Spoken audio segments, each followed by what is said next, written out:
Binabantayan ng National Telecommunications Commission o NTC ang mga telecommunication company dahil sa mga reklamo sa kanilang serbisyo. At sakaling magpatuloy daw ang mahina at palpak umano nilang serbisyo, posibleng hindi na sila payagan pang magkaroon ng mga panibagong subscriber.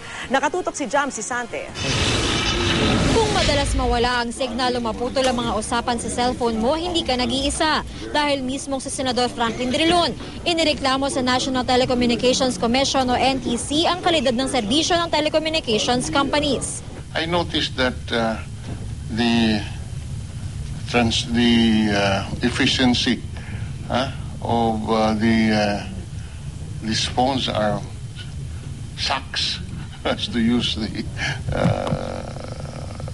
language of the young. Ano ba nangyayari? Bakit madaming drop calls? You call and then you don't hear the other side, especially when it rains.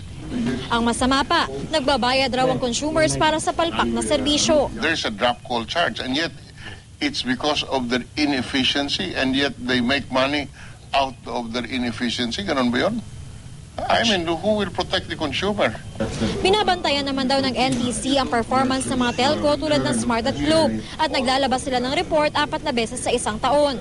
Bagaman pasado ang Smart at Globe sa standard para sa drop calls sa report para sa second quarter ng taon, bagsak ang mga ito sa tinatawag na grade of service. Ang black calls o ang tawag natin kasi dyan is yung grade of service na dapat hindi lalampas ng 4%. So ang ibig sabihin noon, 4 lang sa 100 tawag ang hindi makapasok sa network. Yung resort kasi na second quarter talagang mababa sila sa 4% lumampas. So ang ibig sabihin congested yun. Kung muling bumagsak sa NTC standards sa mga telco sa katapusan ng Setyembre, pag-aaralan daw ng NTC ang pagbabawal sa mga telco na magkaroon ng bagong subscribers. Dahil daw kasi ngayon ang problema sa serbisyo, hindi makayanan ng networks ang kasalukuyang dami ng text at tawag, lalo pat may unlimited promos. After we finish the September benchmarking, which is the third quarter, maybe we can impose po yun pong they cannot get additional subscribers because the additional subscribers congest the existing network that they have. To be honest with you, I am very pessimistic whether you can impose that rule on this telecommunication companies. Ayon kay Yoli Crisanto, head ng corporate communications ng Globe, may mga hakbang na ginagawa para mapabuti ang kanilang serbisyo.